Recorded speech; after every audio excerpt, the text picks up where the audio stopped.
चलिए दोस्तों, शुरू करते हैं आज की गर्मा-गर्म खबरें, जो कि बॉलीवुड से जुड़ा होगा, एंटरटेनमेंट जगत से जुड़ा होगा और टॉप न्यूज़ होंगे जो कि पॉलिटिकल जितने भी आज चल रहा है आज के दिन में, उस पे हम आपके न्यूज़ तो बताएँगे, उसके साथ एनालिसिस भी करेंगे कि मैं कैसे सोचता हूँ इन खबरों को। तो सबसे पहले शाहरुख खान से जुड़ा हुआ मामला है। आप जानते हैं कि शाहरुख खान अभी उन्होंने आईपीएल का जो ऑक्शन चल रहा था उसका उन्होंने बेटिंग में बांग्लादेश के खिलाड़ी हैं जो बॉलर हैं मुस्तफिर रहमान, उसको आईपीएल में अपने केकेआर जो टीम है उनका कलकत्ता नाइट राइडर उसके लिए खरीदा।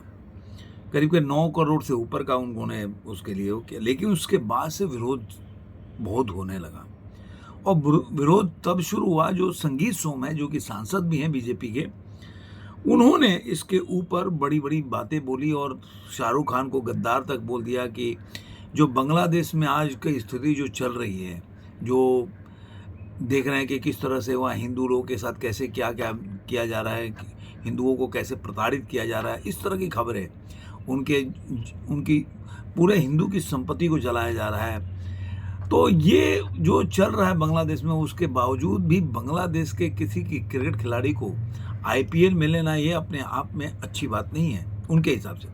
उन्होंने बोला कि इसको वापस लेना चाहिए, जिस तरह से शाहरुख खान ने ये सब कर रहे हैं वो बिल्कुल किसी भी लिहाज से सही नहीं है।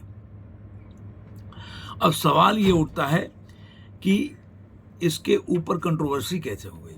अब 2 धड़ों में बँट गया। कुछ तो आप जानते हैं कि ऐसे लिबरल हैं लोग जो हर चीज़ में ज्ञान देना है, उनके घर पे कोई हमला हो जाए तब तो उसके खिलाफ में खड़े हो जाएंगे, तरह-तरह की बातें करेंगे। लेकिन वैसे ही जहाँ भी ऐसे बांग्लादेश हो या जो एक तुष्टीकरण की राजनीति है ना, वो चलने लगता है। भाई शाहरुख खान मुस्लिम कम्युनिटी से है, उनको प्रताड़ित किया जा रहा है। अरे भाई, इस देश में रह के इतना कमा रहे हो, इतना इतना पैसे संपत्ति अर्जित किया, कहाँ से किया? इसी देश के लोगों ने आपको प्यार दिया ना फिर। जब आपका देश के साथ ऐसा चल रहा है, उसके बाद आप कैसे कर सकते हो? जो लोग इसको सपोर्ट कर रहे हैं, आप सपोज़ करो कि आपके पड़ोसी ने आपके घर के किसी सदस्य के साथ कुछ ऐसा कर दिया जो आप सोच नहीं सकते, जो आपके हमला कर दिया या मान लीजिए कि जान से मारने की कोशिश की और कोई आपका दोस्त उसके साथ उसके घर पे आना जाना शुरू करेगा तो आप क्या करोगे? तो जो लोग भी सोशल मीडिया पे इस बात को बार-बार समर्थन कर रहे हैं, अरे यार देखो शाहरुख खान तो ये कर सकता है, वो कर सकता है। अरे शाहरुख खान तो सुभाष घई के पैरों में गिरने वाले भी वीडियो हैं। तो ये सब अलग-अलग लेवल पे लोग अलग-अलग बोलते हैं, लेकिन इसके अब जो राम भद्राचार्य जो हैं उन्होंने भी बयान दिया इसके ऊपर, यही बोला कि भाई ऐसा करना नहीं चाहिए और ये जो चीज़ है जो देश में रहकर और देश के साथ जो आज बांग्लादेश की स्थिति है और उसके बावजूद भी इस तरह का निर्णय लेना, उनको वापस लेना चाहिए। बागेश्वर बाबा ने मतलब बोला जाए कि एक तरह से मतलब बैलेंस करने का प्रयास किया कि भाई देखो, देश का हर आदमी का अपना निर्णय होता है, अपना कैसे लेता है, लेकिन बांग्लादेश के साथ स्थिति ठीक नहीं है, इस तरह का उन्होंने बातें किया।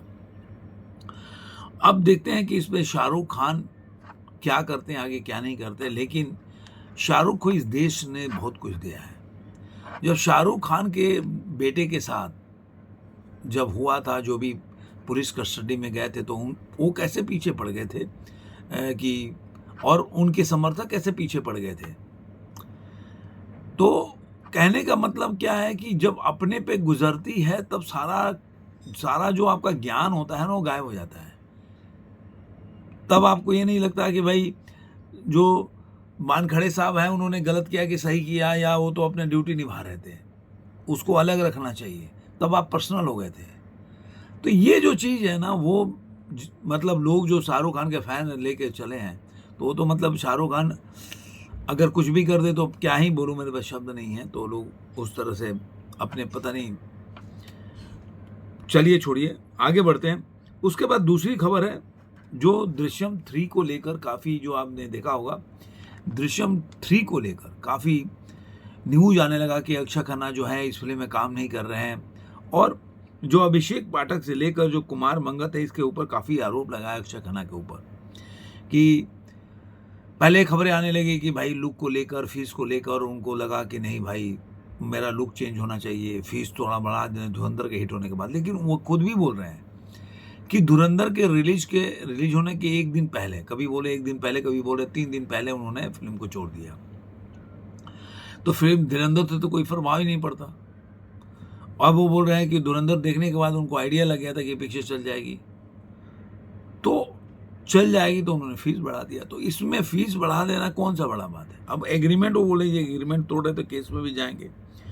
और अब उनका नया बयान आया कि वो बोल रहे हैं कि जब रिलीज के एक दिन पहले उन्होंने इसके ऊपर जब छोड़ने का वो किया, निर्णय किया, तब उनके फीस पर हम लोगों ने बात की थी, अब पुनर्विचार करने का फैसला भी लिया है, लेकिन वो सुनने को तैयार ही नहीं थे। मतलब वो कह रहे हैं कि उनके हिसाब से कि जब फीस की बात, वो बोले ये फीस बढ़ाने के लिए, तो उन पे वो दोबारा सोचने को तैयार है, बातचीत करने को तैयार हो गए थे, लेकिन वो इसको सुनने को तैयार नहीं थे। अब कौन उनको सलाह दे रहा है वो तो वही जाने। अब इसके एक और उन्होंने बताया कि जो एक खबर चल रही है कि जयदीप अहलावत जो है वो धुरंधर के नए पार्ट में होंगे, तो कहीं ना कहीं जयदीप अहलावत के बातों को उन्होंने नकार दिया कि ऐसा अभी तक कोई निर्णय नहीं लिया गया है कि जयदीप अहलावत जो है वो अक्षय खन्ना के रोल पे, वो अक्षय खन्ना की जगह पे दृश्यम 3 में काम करेंगे। अभिषेक जो पाठक एक और चीज़ बोले कि अजय देवगन का क्या इस पर रिएक्शन है। अजय देवगन जो है, तो उन्होंने बोला कि ये मामला पूरा अक्षय खन्ना का जो मामला है वो अजय देवगन ने पूरी तरह से वो मेरे ऊपर, मतलब अभिषेक पाठक के ऊपर छोड़ दिया है। आप जानते हैं कि बॉर्डर 2 का जो कल गाना आ गया, घर कब आओगे, लेकिन जब गाने की स्टार्ट होती है तो संदेशे आते के साथ ही होता है। तो टाइटल चेंज कैसे हुआ समझ के परे की बात है, मतलब टाइटल तो वही है, संदेशे आते हैं, उसके बाद शुरू होते हैं गाने। गाना 3 मिनट से ऊपर का गाना है और देखने में बहुत, पहले वाला जो आपने 97 में गाना देखा होगा, कहीं से भी उस मामले में कहीं कम नहीं दिखती है गाना। मतलब वो देखा जाए तो इसके जो लिरिक्स राइटर हैं मनोज मुंशीर और जावेद अख्तर ने लिखा है इसको। पहले अनिल जो अन्नू कपूर ने इसको, सॉरी अन्नू मलिक, हाँ अन्नू मलिक ने इसमें म्यूजिक दिया था। अब इसको मिथुन दे रहे हैं और आवाज़ जो दिया है वो दिया अरिजीत सिंह ने दिया है, सोनू निगम ने दिया है, उसके बाद उसमें दिलजीत दोसांझ ने गाना गाया है और विशाल मिश्रा। 3 लोगों ने मिल के गाना को गाया, 4 आदमी, चारों को आवाज़ दिया है। गाना देखने में तो बहुत अच्छा है, चाहे ऑडियो देखेंगे तो भी अच्छा लगेगा आपको। वीडियो जो फिल्मांकन है वो भी देख के मुझे अच्छा लगा था, मैं पर्सनली, मेरे को। अब सवाल ये उठता है कि आगे जब इसका टेलर आएगा, क्योंकि पहला वाला टेलर से मैं सेटिस्फाई नहीं हो गया, तो नेक्स्ट जो टेलर आएगा तो वो कैसा आएगा, उसके बाद ही पता चलेगा कि मूवी कैसी बनी है। तो इंतजार करेंगे, अगर दूसरा टेलर आएगा, जैसे कि खबरें आ रही है, तो देखते हैं कि दूसरा टेलर आता है कि नहीं। 23 जनवरी को रिलीज हो रहा है, तो अब 20 दिन बचे हैं, तो देखते हैं कब रिलीज करते हैं। इसके बाद नेक्स्ट खबर है 21 जो मूवी रिलीज हुई है उसका रिव्यूज़ मैंने और रिएक्शंस पढ़े हैं। अगर देखा जाए तो पहले दिन ये 7 करोड़ का बिजनेस किया था इंडिया नेट में और करीब 8.5 करोड़ ग्रॉस हो जाता है, लेकिन दूसरे दिन में भी ये मूवी जो है 5-6 करोड़ से ज़्यादा का कमाई नहीं कर पाई। अब कई खबर आ रहा है कि 5 करोड़ से ज़्यादा नहीं कमाई, उसको हाइप करके दिखाया जा रहा है, वो अलग बात है। तो जो ट्रेड का आंकड़ा है वही मैं आपके साथ डील करूँगा। अब ये फिल्म जो है, इसको जो रिव्यूज़ आए वो बड़ा ही मिक्स्ड है। इसकी वजह से कई लोग इस फिल्म को जो एक मानते हैं कि अरुण खेत्रपाल जो है और जो उनके पिताजी के रोल है वो कहीं ना कहीं मैनिपुलेट किया गया है, एक एजेंडा के तहत उसको चलाया गया है। कुछ लोगों को मानना है, कुछ लोग बोल रहे हैं अच्छी पिक्चर है, लेकिन कुछ लोग मान रहे हैं कि ये मूवी जो है 1971 में पाकिस्तानी मूवी लग रहा है, ऐसा कि पाकिस्तान की तरफ से बनाया गया है। क्योंकि जिस तरह से कुछ घटनाएं उसमें बताया गया है कि ब्रिगेडियर जो धर्मपाल इन्होंने रोल किया वो लेके जाते हैं शहीद, तो वहाँ पे जो जिस गली से गुजरते हैं वहाँ एक प्रोटेस्ट चल रहा है कि यहाँ पे शहीद भगत सिंह का वो बनाना चाहिए स्टेचू। ये पाकिस्तान में कैसे संभव है ये सब। और जो उसमें ब्रिगेडियर निसार है उसके घर में कैसे अरुण खेत्रपाल का फोटोग्राफ्स लगा है, ये सब मतलब एक नैरेटिव सेट करने का प्रयास किया गया। उसके बाद जो ये बोलता है कि हम तो फौजी हैं और निसार हम तो केवल ऑर्डर फॉलो करते हैं, तो इसका मतलब दिखाता है कि जो दो देश के जो सैनिक है वो लड़ते हैं आपस में और इसमें पाकिस्तान का कोई हाथ नहीं है। वहाँ के लोगों को भी अच्छे तरीके से दिखाया गया है। तो ये चीज़ें इस फिल्म में ऐसा दिखता है कि फिल्म जो है कहीं ना कहीं एक तरह से पाकिस्तान को सही लाइट में दिखाने का प्रयास किया गया है।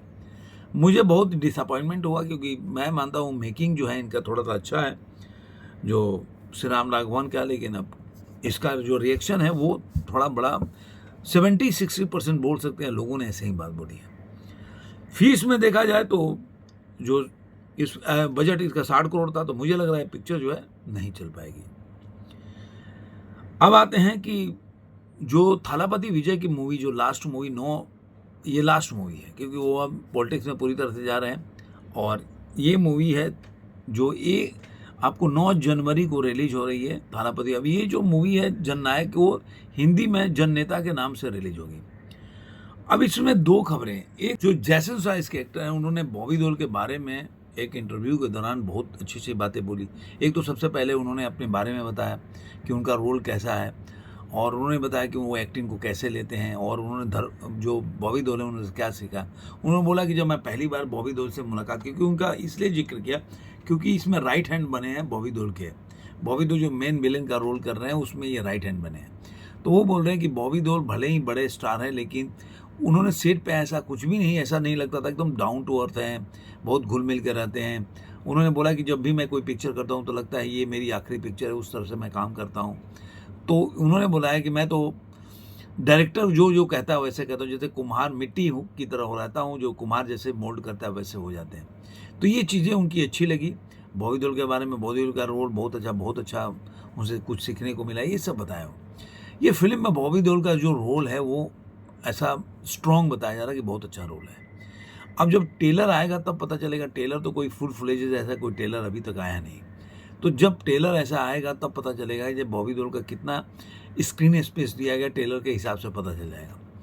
देखा जाए तो पूरी तरह से विजय की मूवी है, और आप जानते हैं कि फिल्म में आप हैंडसम हो, स्मार्ट हो, उससे कोई फर्क नहीं पड़ता।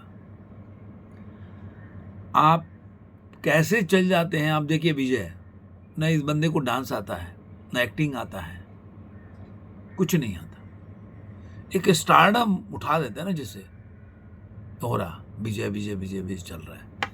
आप उसका कोई भी डांस उठाइए तो ऐसे लगेगा कि कूद रहा है, जबरदस्ती का ऐसे उठ पटांग हरकतें कर रहा है, लोग उसी में खुश हो जाते हैं, अरे बहुत अच्छा एक्टिंग किया। अब आप सोचिए सामने बॉबी देओल जो एंटी मतलब रोल कर रहे हैं उनका, और वो बंदे का स्मार्टनेस, लुक्स वगैरह किस लेवल का है, उसको विलेन का रोल करना पड़ रहा है, और ये बन जाए थालापति विजय है। एक तो इसका सारा नकली बाल है, कोई बंदे के सर पे बाल कम है तो सारा नकली बाल है, ओरिजिनल बाल है नहीं, और शक्ल आप देख ही रहे हैं, और पर्सनालिटी उसकी देख ही रहे हैं, और एक्टिंग में डांस उसका देखते हैं, आप जाकर देखिए सारा उठ पटांग डांस करता है। तो पता नहीं अब लोगों को पसंद आता, तो यही बोलते हैं ना कि वो ऊपर वाला मेहरबान है तो गधा पहलवान है, वैसा। तो ये मुझे लग रहा है कि ये बॉबी देओल का जो पिक्चर है, अच्छा रोल होना चाहिए, उनको अच्छा काम मिले और अच्छी तरह से आगे बढ़े, मैं तो यही चाहूँगा। तो ये जननायक जो थालापति है, एक जो पहले 3 जनवरी को रिलीज होने वाली थी, अब था कि 1 जनवरी को केवीएन प्रोडक्शन बोल रहा है कि 3 जनवरी को 6:45 पर इसका शाम को इसका एक गाना रिलीज करेंगे, ऐसा खबर आ रही है। अब गाना होगा कि इसका ट्रेलर रिलीज करेंगे तो देखने वाली बात होगी। उसके बाद आया कि राजकुमार संतोषी हमेशा कुछ ना कुछ कंट्रोवर्सी में रहते ही हैं। अब उनकी पिक्चर जो है, एक तो लाहौर 1947 बन नहीं पा रही है, मतलब बन तो चुकी है लेकिन रिलीज नहीं हो पा रही है।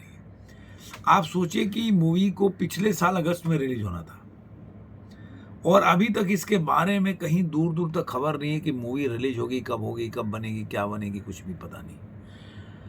तो इस मूवी के बारे में आज के टाइम में कुछ भी नहीं। अब इसका आ रहा है कि प्रमोशन करने के लिए जाना, क्योंकि इनके ऊपर फ्रॉड का मामला था, तो अब फ्रॉड के मामला था तो उसकी वजह से बाहर नहीं जा पा रहे थे, तो अब कोर्ट ने इनको इजाज़त दे दिया और वे ये बाहर जाएंगे। तो इनको लेकिन बोला है कि आपको 6 दिन के अंदर ही वापस आ जाना है। तो देखते हैं क्या होता है आगे। इन्हीं से जुड़ा एक और है कि पिक्चर तो रिलीज नहीं हो पाई लाहौर 1947, लेकिन उनको एक और पिक्चर मिल गई, और ये मूवी जो है महावीर जन प्रोडक्शन की मूवी है, जिसमें पहले डायरेक्टर थे राजकुमार संडल्या और सिद्धार्थ मल्होत्रा को लेकर बना रहे थे। अब ये खबर है कि इसको राजकुमार संतोषी जो है करेंगे, ड्रामा मूवी है। अब सिद्धार्थ मल्होत्रा की कोई पिक्चर तो चलती नहीं है, राजकुमार संतोषी अगर उनको एक्टर बना दे तो बड़ा बात है, उनकी पिक्चर चला दे तो बड़ा बात है। अब यही बोलते हैं ना कि कोई जोर ही नहीं होता कि आपका लुक्स अच्छा हो, स्टारडम अच्छा हो। सिद्धार्थ मल्होत्रा में लुक्स और पर्सनालिटी तो है। अब बंदे को उस तरह से पिक्चर नहीं मिली, उस तरह से या तो वो काम ही नहीं करना चाहता, वो चॉकलेटी चाहता है कि चॉकलेटी पिक्चर ही करता रहूं। तो कहीं ना कहीं आदमी जब ऐसी पिक्चरों में कोई रिस्क नहीं उठाता तो वो ग्रो नहीं कर पाता। और सिद्धार्थ मल्होत्रा का अगर देखा जाए तो आज बॉक्स ऑफिस में उनका जो फिल्मी कैरियर है वो उस तरह से नहीं है जो उनके नाम पे कोई पिक्चर देखने जाए। दूसरा है कि एक जो अक्षय कुमार के बहुत बड़े फैन हैं उनके लिए अच्छी खबर है कि ओ माई गॉड 3 जो है अब आने वाली है, क्योंकि वो बनेगी। आप जानते हैं कि पहले वाला जो पार्ट था वो 2012 में आई थी 149 करोड़, दूसरे वाले पार्ट जो 23 में आई थी 200 के आसपास ने बिजनेस किया था। अब जो पहले वाले जो दूसरा वाला पार्ट है, यामी गौतम और पंकज त्रिपाठी थे, अब तीसरे में बहुत बड़ी एंट्री हो रही है, वो है रानी मुखर्जी की। अब इस फिल्म में अक्षय कुमार के साथ रानी मुखर्जी आएंगी, ऐसा खबर है। तो देखते हैं कि जो अमित राय जो दूसरे के डायरेक्टर थे, अब तीसरे में डायरेक्टर कौन होंगे वो देखने वाली बात होगी। बिहार में पवन सिंह को तो लोग पावर स्टार मानते ही हैं, और पावर इसलिए भी है कि अब पैसा तो उनके पास बहुत आ गया है। और आप जानते हैं कि आरा में उनका घर है ही, उसके अलावा देखेंगे तो मुंबई में 4 फ्लैट हैं, और सुशांत गोल्फ सिटी है, वहाँ पे आलिशान उनका मकान है। अब उन्होंने लखनऊ में ही नया मकान में गृह प्रवेश किया अपनी माँ को लेकर, और उसका वीडियो भी काफ़ी वायरल हो रहा है। इसके बाद अगला खबर है कि जो धुरंधर मूवी है वो तो आज के टाइम में देखेंगे तो बॉक्स ऑफिस कलेक्शन के हिसाब आज के दिन में देखा जाए तो आज है धुरंधर का 30वां दिन, और धुरंधर का अगर 30वें दिन में अगर इसका कलेक्शन देखेंगे कि बॉक्स ऑफिस में कितना मूवी ने कमाई की है, तो ट्रेड का फिगर है वो 8 करोड़ 75 लाख रुपए कमाए, तो 747 करोड़ 75 लाख रुपए हो जाता है। और इसका ग्रॉस हो जाता है 897 करोड़ 25 लाख रुपया, 270 करोड़ के आसपास ये ओवरसीज से कमाती है, तो 1167 करोड़ 25 लाख, यानी कि जवान अब ट्रेड के हिसाब से भी टाटा बाय बाय। और अगर वहीं पे अगर आप देखते हैं प्रोड्यूसर का फिगर तो 9 करोड़ 70 लाख रुपए है, तो यानी कि करीब करीब 95 लाख का अंतर है दोनों के बीच में। तो 794 करोड़ 20 लाख रुपया ये कमा लेती है, करीब 800 के आसपास है। ये मूवी अपनी इंडिया नेट के कलेक्शन कर लेती है, 937 करोड़ के आसपास इसका ग्रॉस हो जाता है। 270 अगर जोड़ देते हैं तो 1207 करोड़ ये इंडिया नेट में क्या वर्ल्ड वाइड में कलेक्शन कर लेती है। तो अब 1207 के बाद आरआर का रिकॉर्ड है वो टूट जाता है इसका। इसके बाद अगर आप देखते हैं कि अगर 784 करोड़ कल का अगर 28वें दिन में ही देखेंगे तो ये जो second highest Bollywood grocer of all time हो गया है, सेकेंड हाईएस्ट, ये इस तरह से रिकॉर्ड है। अब आप देखेंगे कि एक और चीज़ है कि 1200 जो है अभी कितने हाईएस्ट ग्रॉसर ऑफ इंडिया है, तो दंगल है 2059 करोड़ है, बाहुबली 1800 करोड़ है, पुष्पा 1785 करोड़, आरआर 1275। अभी यहाँ पे आरआर को 1275 बता रहे, कई बार 1230 ही बताता है, केजीएफ चैप्टर 1230, लेकिन 1200 ही बताया। तो धुरंधर अब है 6ठे नंबर पर 1187 करोड़ 71 लाख रुपए अगर देखते हैं तो उस हिसाब से है। लेकिन ये है ट्रेड का फिगर, लेकिन 1207 देखेंगे तो प्रोड्यूसर का अगर आंकड़े में जोड़ेंगे तो 1207 करोड़ के आसपास ये मूवी कमा लेती है। तो मुझे लग रहा है कि अब धुरंधर के सामने कोई है नहीं। अगर इसका देखेंगे 30वें दिन का अगर एडवांस बुकिंग हुई है वो 3 करोड़ 2 लाख की हुई है, 34% जंप है कल से लेकर आज तक का। 1,72,000 टिकट बिक चुके हैं, जो कि कल 1,31,000। तो आप मान के चलिए ये मूवी जो है आज जो है कल से बेटर कमाएगी, क्योंकि मॉर्निंग की भी ऑक्यूपेंसी है 12.69% है, जो कि कल सिर्फ 9.25% था। तो जो 9 करोड़ 70 लाख का है, मुझे लग रहा है 12 से 13 करोड़ के आसपास ही इंडिया नेट में कलेक्शन करेगी। तो अगर 12 करोड़ के तो ये 800, अगर 12-13 करोड़ जोड़ देंगे तो 810 करोड़ के आसपास ये 808 करोड़ 810 करोड़ के आसपास ये मूवी कमा 808 करोड़ ये मूवी कमा सकती है अपने इंडिया नेट के कलेक्शन में। तो मेरे ख्याल से अब कौन कौन सा रिकॉर्ड है वो देखना होगा कि कौन कौन सा रिकॉर्ड है जो इसके आगे है। तो एक तो जो आप देखेंगे आरआरआर का जो इंडिया नेट का जो कलेक्शन है, मैं इंडिया नेट का पूरा, हिंदी का नहीं बोल रहा हूँ, 772 करोड़ है, वो टूट गया है। इसके बाद केजीएफ चैप्टर का 859 करोड़ और 70 लाख रुपए, ये टूट जाना चाहिए, ऐसा मुझे उम्मीद है। तो देखते हैं आगे क्या होता है। 830 करोड़ पुष्पा का हिंदी में। तो इंडिया नेट के कलेक्शन में और कौन कौन सा माइलस्टोन शो करती है वो देखने वाली बात होगी। तो ये कुछ खबर थी। इसके बाद जो नेक्स्ट खबर है, आप देखे होंगे कि यश की जो मूवी है उसके पोस्टर अब रिलीज होने शुरू हो गए हैं। वो 19 मार्च को रिलीज होगी और आप सबके अभी पोस्टर रिलीज हो गए हैं। नयनतारा का भी आ गया, कियारा आडवाणी, सारा सुतारिया का आ गया, हुमा कुरैशी का भी आ गया।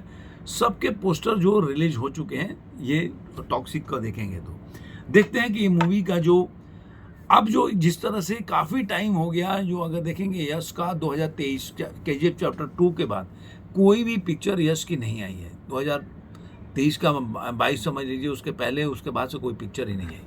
तो मैं उम्मीद करता हूं कि अब जो ये पिक्चर आएगी तो अच्छी चलनी चाहिए। ऐसे में देखेंगे जो प्रभास का भी है, प्रभास का जो अभी पोस्टर जो है, स्प्रीट का पोस्टर भी एक रिलीज हुआ है और वो भी काफ़ी अच्छा तृप्ति ढमरी के साथ।